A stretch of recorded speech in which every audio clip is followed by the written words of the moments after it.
This is Steve Cochran, and this is live from my office. Some new words here leading together to an encore performance, an encore episode that I think is pretty important. Here's the deal. Memorial Day is the start of summer, and as we record this, we're just a few days away. Sure, you can get a sweet deal on a mattress. Or maybe a car. Now the cars are showing back up at dealerships. You can fire up the grill. You can eat. You can drink. You can be merry. But here's the deal. That's not the point of Memorial Day. It doesn't mean you're a bad person that you're celebrating. Doesn't mean it's bad that the pool's open and you're belly flopping in. It's just super important that you understand what Memorial Day is and that you explain to your kids or your grown-ups what it is. A depressing survey not that long ago said less than a third of all Americans polled knew what Memorial Day meant. So, allow me.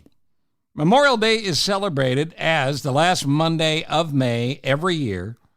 It was originally called Decoration Day and originally celebrated by decree from Waterloo, New York, back on May 5th, 1866.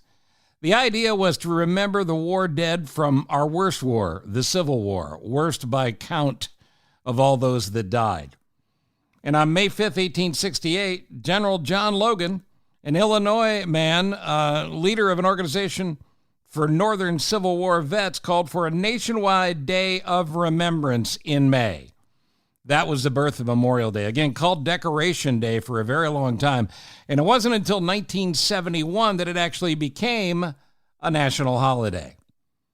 It's important for you to know that and important for you to remember that, even if you have no connections to the military, because all of those men and women that died in service to our country should be remembered by pause, by prayer, by whatever suits you, but at the bare minimum by paying it forward and making sure the next generation of kids understands its importance and talks about it and remembers as well.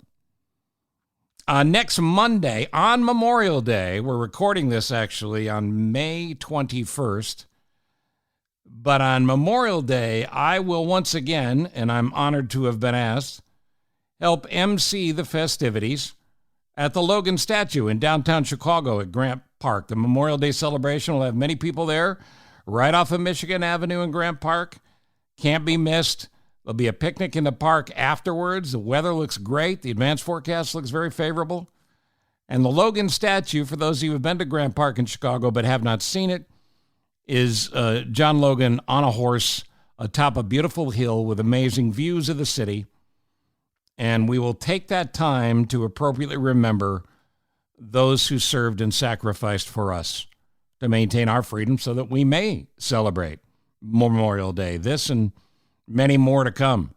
There'll be special speakers, and amongst those will be General John Borling, retired U.S. Air Force, a good friend, honored to know him, a regular guest on the Steve Cochran Show, including this week on my morning radio program on the Big 89 WLS. It's every morning from 5:30 to 9, and Borling's a listener, and it's highly appreciated. Not only is he a decorated Air Force general, he's a leader in the military for many, many years, and served as a Vietnam POW at the Hanoi Hilton for over 6 years. That sacrifice has not dampened his enthusiasm. He's 83, he's healthy, he's active, he's engaged, he's running all over the country all of the time. He's a Lincoln Scholar and a proud Illinoisan and a fine golfer, and again, a good friend. He writes something called The Third Degree every week, which I'd love for you to be a part of and read and subscribe to. We'll tell you more about that after this episode. But one thing to remember is that we also remember all vets who served and are gone. My father, for instance, I remember as a kid going to the cemetery. Not so much a kid after he passed, but going to the cemetery with family when he was still with us to talk about Memorial Day. Now, he didn't talk to us. He was from that quiet greatest generation. But my point is, those of you who know and have loved somebody who's no longer with us, who have served, it's perfectly appropriate to remember them as well, those vets that are gone. Might be an unofficial way to celebrate this, but the official way is well recognized and again, should be paid forward by way of memories. Speaking of vets who are no longer with us, I want to mention briefly Irv Abramson. Irv Abramson is a guy that I met through a wonderful organization that Irv loved called Honor Flight. Honor Flight Chicago in particular, and Mary Pettinato, who ran it forever.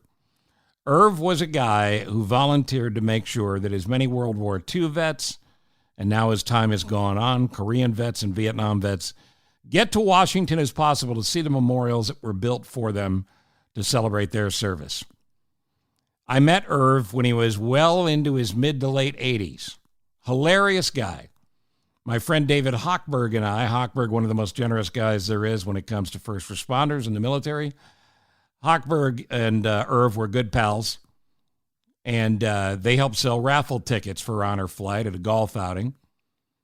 And I was touched by Irv. Very funny man. He was married for 72 years to his beloved wife, Doris, who passed in 2020, devoted grandfather of 12, great-grandfather of 6.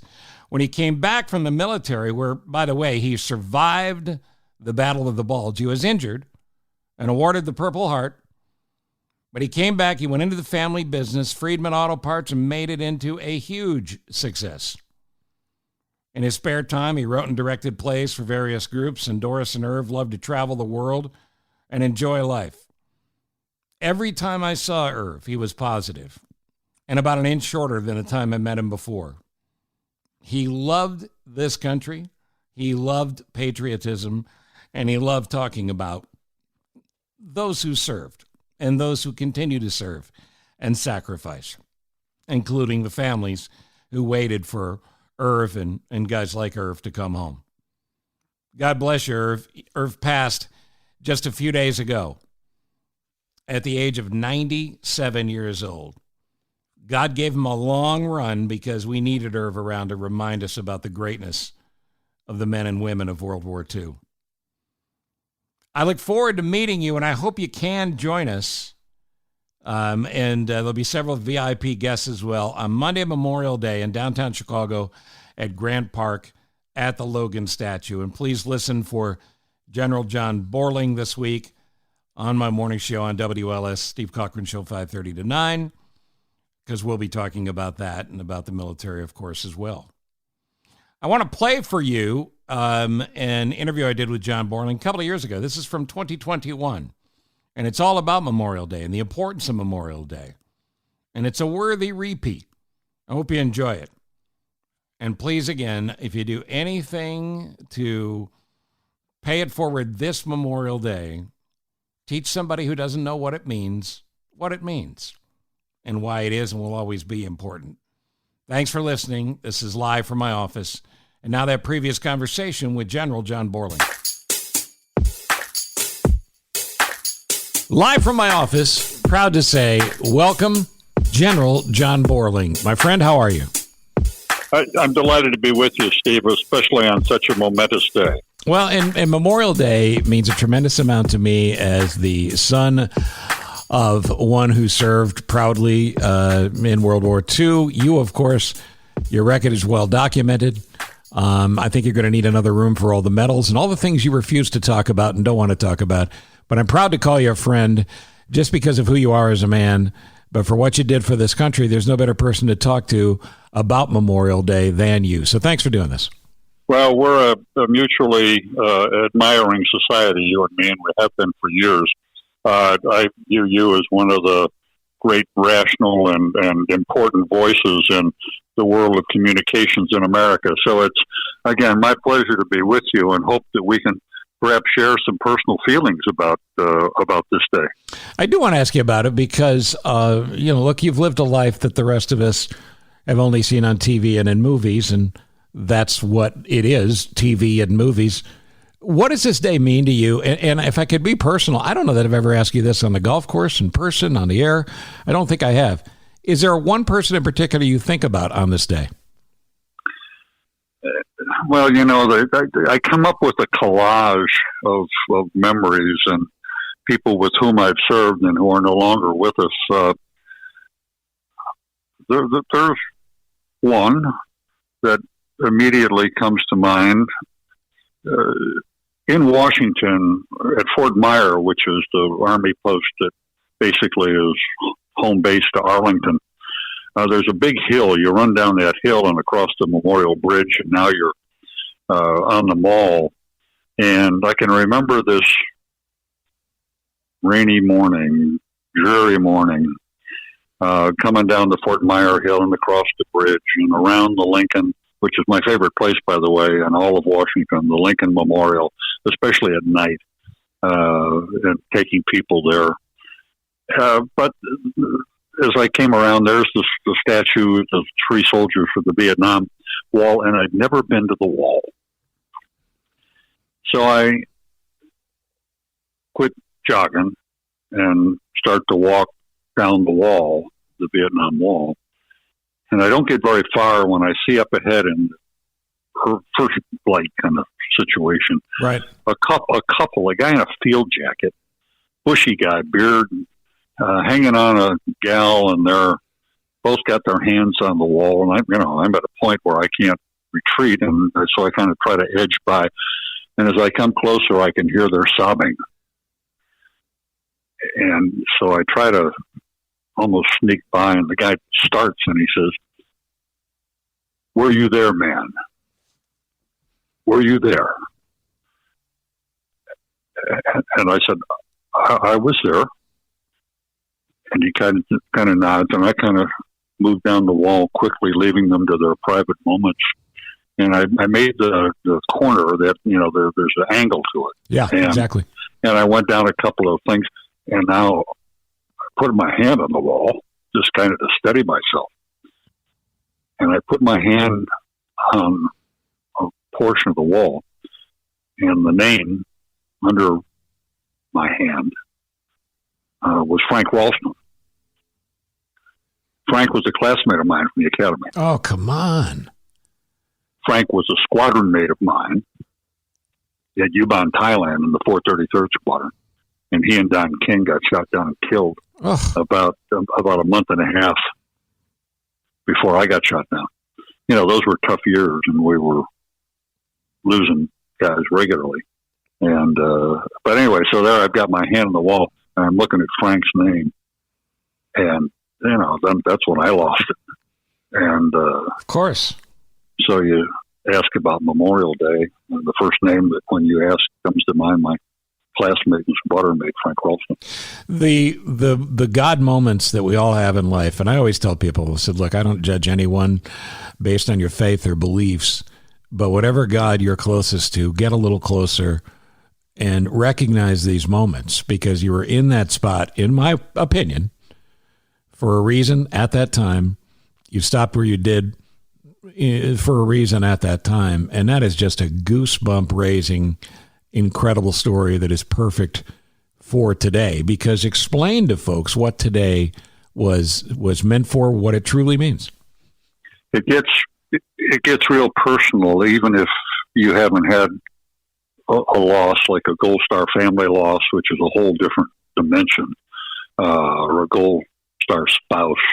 But if you've had relatives or close acquaintances, it's particularly important for us here in Illinois and the listeners out there to understand that it was Major General John A. Logan, whose statue, the Augustus St. Gaudens' great heroic sculpture, the man on the horse with the raised standard, 900 South Michigan in Grant Park, fittingly. But he was the creator. He originated through General Order 11 when he was commander of the Grand Army of the Republic, the Union American Legion, or BFW, if you would, back in the day after the Civil War. And in 1868, he promulgated this order that created what we called then Decoration Day, and now Memorial Day, to recognize all our war dead, just not the Civil War dead. And Grant, who was president, he did this in May of 1868, and Grant himself officiated as president at Arlington at the end of May for the first federally recognized, if you will, Decoration Day. And they had the speeches and the flags and all of that. but importantly, they spread flowers out on the graves of both the Union and the Confederate graves. And that's what we get so caught up with, this division stuff in America. But especially on Memorial Day, you've got to remember that there is a great sense of empathy, camaraderie, even amongst people who was, especially in the Civil War, where there was so much need for healing, right? Where both were recognized. And you think about this cancel culture nonsense that tends to try to obliterate pieces of our history. And I don't mean to glorify it, but I do say that the feelings run deep. So, General John A. Logan, let's be proud of this American 19th century hero whose name graces squares and streets all throughout the land. In fact, he went back after the war and well, already been a Democrat before the war, and then switched basically to being a Lincoln supporter. He became a Republican congressman, then a senator, and ran for vice president, and then died because of his war wounds very suddenly, and was remembered in the song "Illinois, Illinois." Our state song, for example, sure, mentions three people: Grant, Lincoln, and Logan. So we should be mindful of and proud of what he's done. We'll do a kind of a impromptu ceremony at the Logan statue at 11 o'clock in the morning, as we have for the last quarter century. With that as the backdrop, what should people say to their kids or their grandkids about today, relative to understanding at whatever age they're at, or why? Yeah. But why today is important? Because here's something you and I know: you take a little kid, a 3 or 4 or 5, 6 or 7-year-old, and you tell them something that shows it means a lot to you. It sticks with them. It does, but I think, and it's even more important for the people that I think are the tweens and the teenagers and the college people who tend to not focus as they should, in my view. And so to focus, I would say, rather than telling, you do a show and tell. And why don't you take them all to Eastern France? And Eastern France is the significant place because that's where the Lorraine American Cemetery is, in this little lonesome valley in the province of Lorraine in eastern France, about 45 minutes from the German border. A scene of terrific fighting, Third Army Patton again, as they were broaching the Siegfried line. And you drive in through the gates of this place. When I was stationed in Germany, our first weekend, we said, let's go to France. So we hopped in the car and we drove to France, and we said, let's get off the tollway. And we spun off toward this little town, St. Avold. Didn't know where we were going. About a mile north of that town and about a half mile off this toll road, all of a sudden here's these marble gates and the sign, Lorraine American Cemetery. So we drove in. There's a little house to sign in. Nobody's in the parking lot. And you walk up the path, and after you sign in at this place where there's a purple heart given to those interred and invested in St. Avold, or we call it St. Avold, by Eisenhower when he was president. Anyway, there's all this paperwork and beautiful stuff in this little house, but you walk up the path, and you make a hard left turn. You see this large cathedral-like structure. It's a rectangular structure jutting about 70 feet into the air. Just a big concrete block. There's not even a door in it that you can see, but you keep walking, and pretty soon the valley starts to appear, and you're on the crest of the valley, and you're looking down, and there's 10,500 crosses in that valley. It had to be one of the most moving experiences of your life. It's the largest American World War II cemetery in Europe. This little lonesome valley in the province of Logan. And I think the impact, as you describe it so beautifully, of walking up to it and seeing it, there was no way you could expect the visualization of that to be as powerful, right? I delight in saying I like to take virgins to France. And the virgins I want to take to France are those who've never been to an American military cemetery. Sure. I've been to them all. I've been to Normandy. I've been to Chateau-Thierry and St. Avold. And then you turn back to that chapel. And you can do this, and here's what I want to be sure. You can do this online.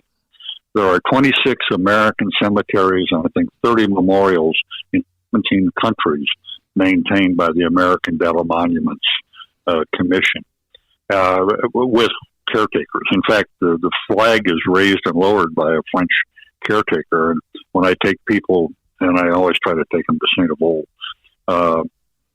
we try to get there either to raise the flag or to lower it. The gates close at 5, and just before 5 they sound taps and lower the flag. And while the place is very busy on Memorial Day and Veterans Day, it's sparsely visited, and you can be there and have it all to yourself. Wow. And I'll tell you, you're glad that you are alone, because it is very moving, especially when you go inside that chapel. But let's let people find this online, the American Battle Monuments Commission and the Lorraine American Cemetery. And you want to get a feeling of Memorial Day for you and your family, you'll get it right off your own computer. Now, there's a lot of well-meaning people out there, and you have always been very good about this, and I've said it forever as well, that celebrate today. Enjoy the day with your family. Barbecue, cookout, go to the games, do whatever, but remember what we're talking about, what the core of this day is and what it means. And one of the things people stumble over, General Borling, is I said Happy Memorial Day to someone. I didn't mean to. What do you say to a soldier? What do you say to a soldier today? Is it thank you for your service? Is it something else? What's the appropriate greeting, response, or statement you'd make on Memorial Day just to another person? I have thought that we somehow gloss over it with the usual words, and I try to use a different set. Have a meaningful Memorial Day. Have a thoughtful Memorial Day. That's great. Take some time to say a prayer. Make it a contemplative, if only a few moments. Right.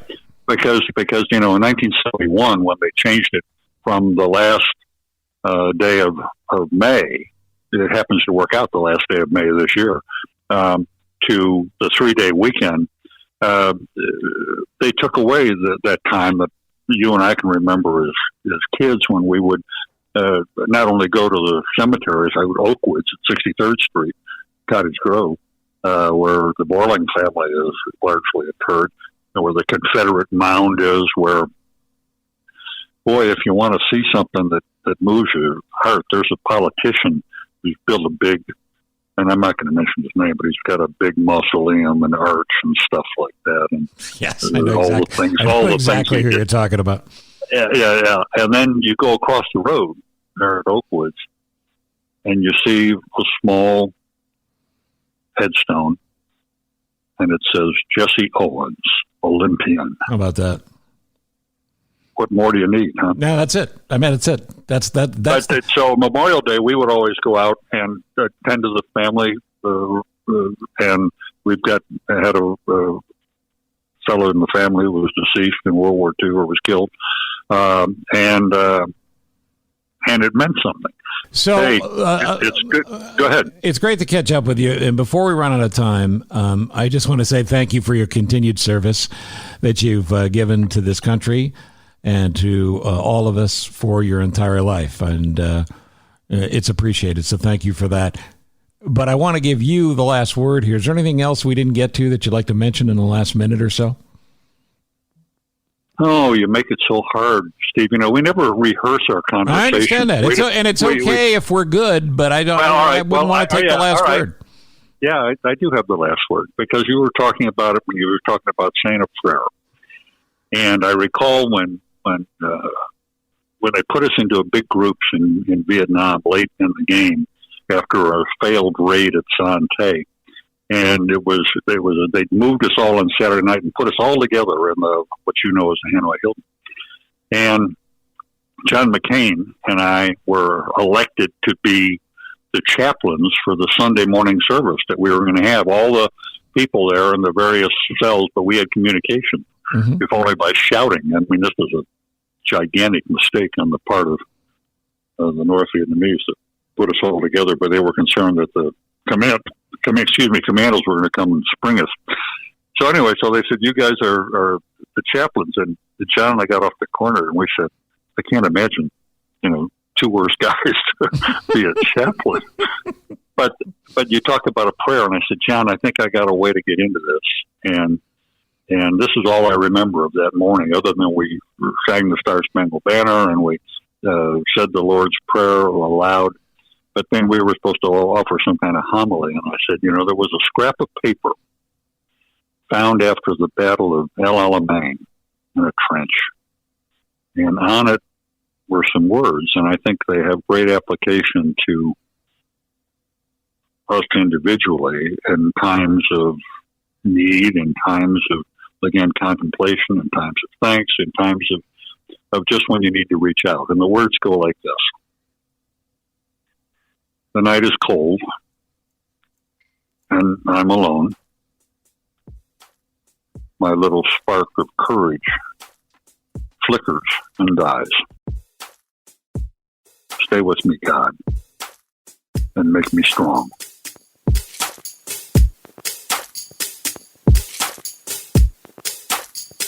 Well, there you have it. One more reminder, Memorial Day, Monday, 2023, Grant Park, the Logan statue.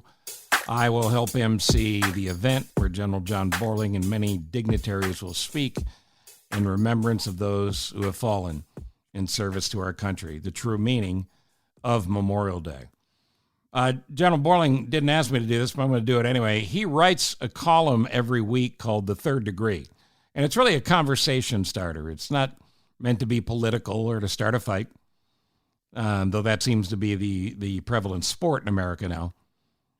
It's to make you think and maybe create some conversation or cause you to do a little bit of creative and intelligent Google searching of stuff you ought to know. It's third-degreeus.com, third-degreeus.com. I hope you'll subscribe. I have, and many friends of mine have as well. It's an important read, and it's a great way of supporting the work that General Borling does, and that's just a small piece of it. And, of course, Honor Flight is a wonderful charity, no matter where you're listening in the country or around the world. honorflight.org or honorflightchicago.org here locally. I hope you'll support them as well. Thank you, Ross Cochran, the executive producer of this program, getting it done as always. Thank you for listening to me in the morning on the Big 89 WLS, and for listening here. Happy Memorial Day week, and we'll see you at Grant Park. This is Live from my office. Thank you for listening to Live from my office, a service of Monkey Run Productions. All rights reserved. The podcast is hosted by Steve Cochran, and it's mixed, edited, and produced by me, Ross Cochran. Steve is available for corporate speaking gigs. He would love to MC your event, and occasionally, he's funny. Thank you for listening. Head to cochranshow.com for more.